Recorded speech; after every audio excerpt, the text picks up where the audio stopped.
안녕하세요. 김호준의 파파이스의 85회 시작하겠습니다. 힘도 굉장히 많이 났죠. 자, 설 연휴 기간 동안 그 언론을 다 뒤덮은 뉴스는 사드였어요, 사드. 그래서 오늘은 아무래도 사드 중심으로 얘기할 텐데, 이게 사기다. 왜 사기냐? 이런 걸 로켓이라고 합니다. 나사에서 만든 그림에서 제가 따온 거예요. 뭐 이만한 것도 있고, 하여튼 주요 로켓들이에요. 이런 발사체를 로켓이라고 하죠. 그리고 이 로켓 대가리에, 이 대가리에 뭘 싣느냐.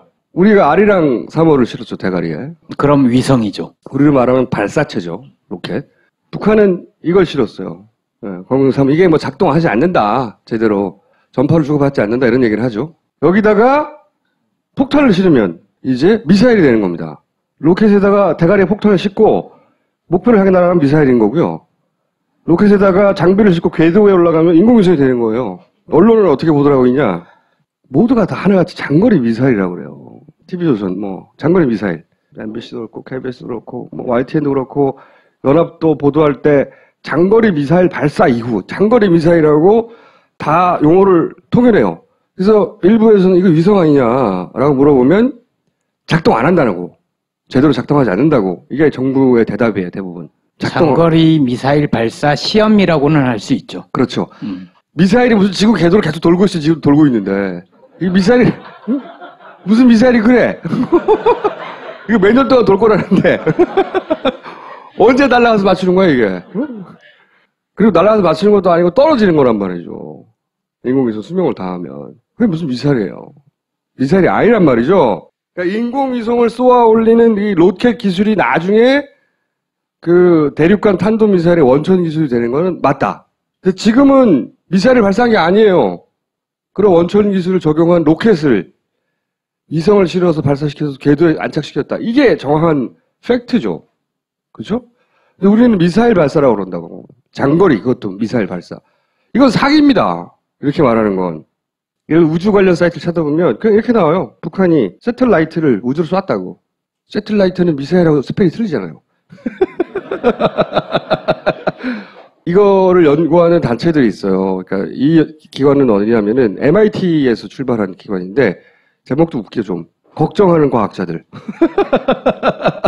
오래된 연구 모임입니다. 여기서 지속 가능한 지구의 미래 같은 거 연구하고 그중에 한 챕터로 한 파트로 핵무기 연구하는 곳이 있어요. 거기에 팀장이 이 사람입니다. 데이비 라이트라는 사람.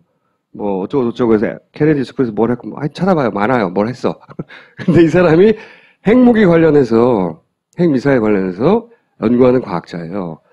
이 사람이 발사되고 나서 하도 그런 질문을 많이 받았는지 이게 새틀라이트냐 아니면 블라스틱 미술이냐, 탄도 미사일이냐, 거기 글을 썼어요. 거기 보면 위성과 그 미사일은 탄도가 다르다. 그러면서 막 과학적으로 분석을 합니다. 인공위성이라는 거야, 이 사람의 말은. 찾아가서 읽어보시려면 읽어봐요, 여기 가서. 그리고 인공위성이 발사되면은 인공위성과 관련된 인공위성을 추적하는 사이트가 굉장히 많아요. 거기 보면 광명성 4호, 그 다음에 번호, 이게 노라드 번호라고, 그러니까 모든 인공위성들, 우주 공간에서 지구 궤도를 돌고 있는 물체들은 번호를 부여합니다. 미국 항공우주방위연구소, 우리 만화에 많이 나오는 데 있잖아. 실제로 그게 있어요. 거기서 번호를 부여해요. 심지어는 광명성 4호를 쌓아 올린 로켓 있죠. 분리돼서. 걔가 아직도 궤도를 돌고 있거든요. 나중에 떨어지겠지만. 걔도 번호를 부여해요. 그 다음. 북한에서 쏘아 올린 로켓 바디가 2016년에 번호를 9B로 부여받고, 그 다음에 41333에는 번호를 부여받고, 그러니까 지구 궤도를 돌면 다 위성인 거예요. 그 인공위성이 통신을 하던 말던 사람이 올린 위성은 다 인공위성을 부르고 번호를 부여하는 거예요. 그래서 카탈로그에 나와요.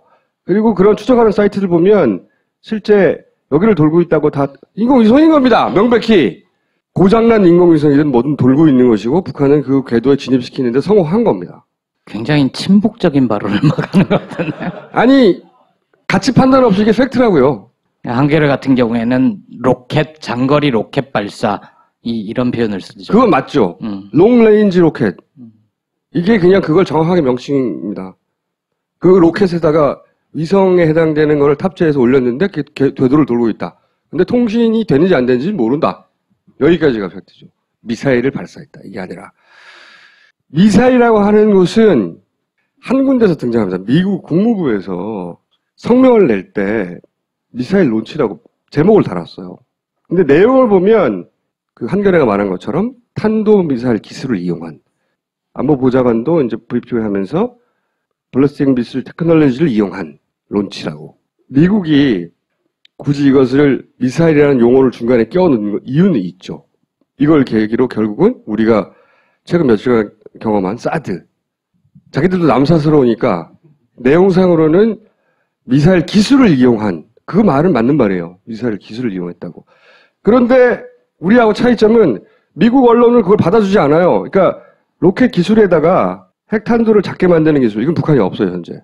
그런 다음에 대기권에 다시 들어오는 기술. 왜냐하면 쏘아 올렸다 다시 내려와서 떨어져야 될 거 아닙니까? 이게 이제 어렵대요. 하여튼 이거 두 가지가 합쳐지면 이제 미사일이 되는 거예요. 이게 안 됐단 말이에요, 아직. 그러니까 그냥 이거 기술만 이용했다고 표현한 거죠. 그래도 미국 언론은 그냥 세틀라이트라고 부릅니다. 세틀라이트가 막 제대로 돌지 않고 막 텀블링을 한다느니 뭐 이런 얘기들. 그냥 세틀라이트라고 불러요. 근데 우리 언론은 왜 미사일이라고 그러냐면 하나같이 전부 다 장거리 미사일이라고. 국방부를 포함해서 정부가 계속 미사일이라고 얘기를 발표를 계속 하죠. 공식적으로. 정부가 그럴 이유가 있는지 없는지는 따져보겠으나 미국 정부가 제목을 그렇게 달고 내용으로는 미사일 기술이라고 말한 것처럼. 그런데 언론은 왜 그걸 그냥 그대로 받아쓰냐고요. 장거리 미사일이라고. 그러자마자 MBC에서는 사드 한반도 배치에 공감한다! 배치해야 된다 이거지. 여기서 이제 우리가 질문할 것은 그러면 북핵을 사드로 막을 수 있느냐? 사드를 배치하면 우리는 안보를 지킬 수 있느냐? 그렇죠. 북핵을 사드로 막고 그럼 우리가 북핵으로부터 안전해지는 거냐? 이게 왜 여기 배치돼야 되는 거냐? 이걸 물어봐야 되잖아요. 그 얘기를 이제 오늘 쭉 할 겁니다.